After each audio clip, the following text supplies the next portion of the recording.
The Miyazaki Game Show. On June 14th, 2008, a Japanese television station called Television Miyazaki was airing a live segment from the rice fields of Takachiho. The premise was simple. Two contestants would stand back to back on a small wooden platform above shallow, muddy water, and on cue they'd try to shove each other off without turning around. Whoever lost ended up covered head to toe in mud. It was harmless. It was funny. The first round went off without a hitch, ending with one contestant sent sprawling into the sludge to the sound of laughter from everyone watching.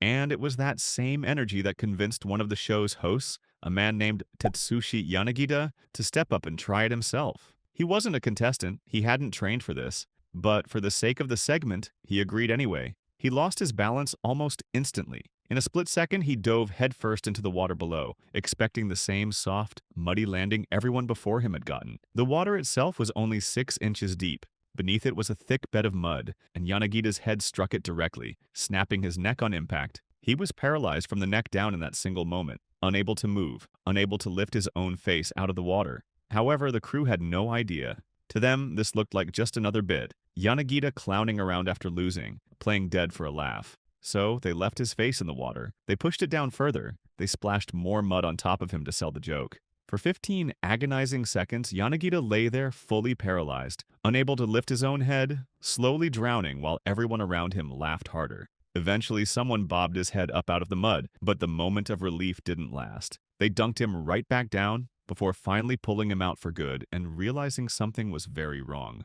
By some miracle, Yanagita survived. Because the accident happened in such a remote, rural location, medical help was hours away, and doctors later said that just a few more seconds underwater likely would have killed him outright. He lived the rest of his life with permanent paralysis below the chest, and yet, according to his own account, he eventually found his way back onto the show years later, working in whatever capacity his body would allow. Live from Her Majesty's. On April 15th, 1984, comedian Tommy Cooper stepped onto the stage of Her Majesty's Theatre in London for a live variety broadcast watched by roughly 12 million people. Cooper's act had always leaned on stumbling, fumbling, and clumsy failure for laughs. A magician whose tricks going wrong was the entire point of the show. Audiences didn't come to see him succeed. They came to see him fail spectacularly over and over, and somehow still land the joke every single time. Midway through his routine, an assistant helped him into a cloak for his next sketch. He turned to her and said what sounded like, "Thank you, love." Seconds later, he collapsed backward into the stage curtain.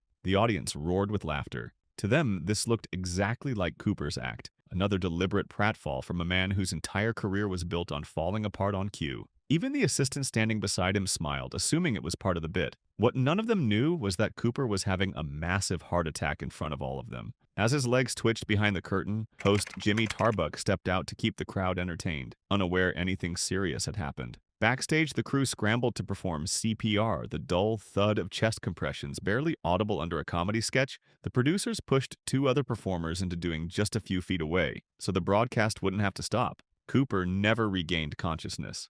To this day, accounts differ on whether he died right there on that stage or shortly after in the ambulance. But either way, millions of people around the country spent his final living moments laughing at him, convinced it was all part of the show. Valley Parade.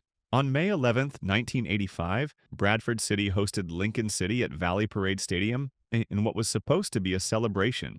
Bradford had just clinched the 3rd Division Championship, its first league title in 56 years. Over 11,000 fans packed into a stadium built for a fraction of that. The main stand, however, was a wooden structure dating back to 1908, and for decades, discarded newspapers and rubbish had been quietly accumulating in the gaps beneath the seats. Inspectors had warned the club about it more than once. The stand itself was already scheduled for demolition just 2 days after this match. Just before halftime, a single dropped cigarette fell through a gap in the wooden floorboards and into that buried layer of trash. The fire that followed spread in minutes, not hours. Commentators on air described feeling the heat radiating from across the pitch as they spoke, their voices shifting from casual match commentary into open alarm in real time. Because the structure was almost entirely wood, and because the wind that afternoon was pushing the flames along the length of the stand, there was no time to contain it. And for many fans packed shoulder to shoulder, no time to escape.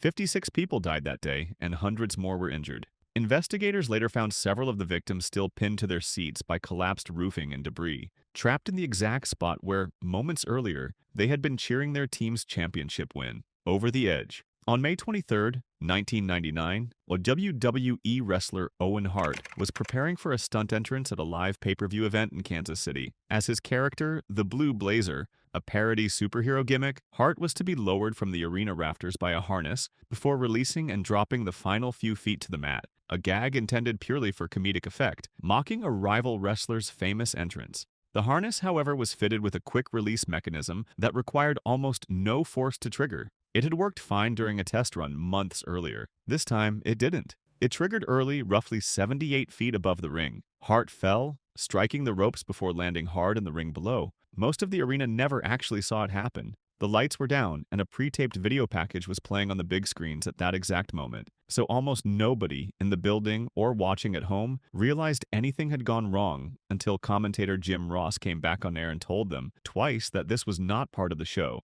Let everyone know that Owen Hart has died. Hart was rushed to the hospital where he died roughly half an hour later from internal bleeding caused by a severed aorta. WWE Chairman Vince McMahon made the controversial decision to continue the broadcast for the rest of the night. His widow later sued the company and won a settlement worth $18 million. Madison Square Garden. On March 24, 1962, welterweight boxers Emil Griffith and Benny Kid Para met for the third and final time in their rivalry, with Parrott's title on the line. At the official weigh-in that morning, Parrott had reportedly used a homophobic slur against Griffith in front of the assembled press, targeting a truth about Griffith's life that, at the time, could have ended his career entirely if it became public knowledge. By the 12th round of a scheduled 15, Parrott was exhausted and pinned against the ropes, unable to defend himself. Griffith saw the opening and didn't stop. He landed roughly 29 unanswered punches in a matter of seconds before the referee, Ruby Goldstein, finally stepped in. Parrott was carried out on a stretcher, still conscious but fading. He never woke up again. 10 days later, he died in the hospital from the brain trauma sustained in that final barrage. The referee, criticized heavily for hesitating, never worked another fight.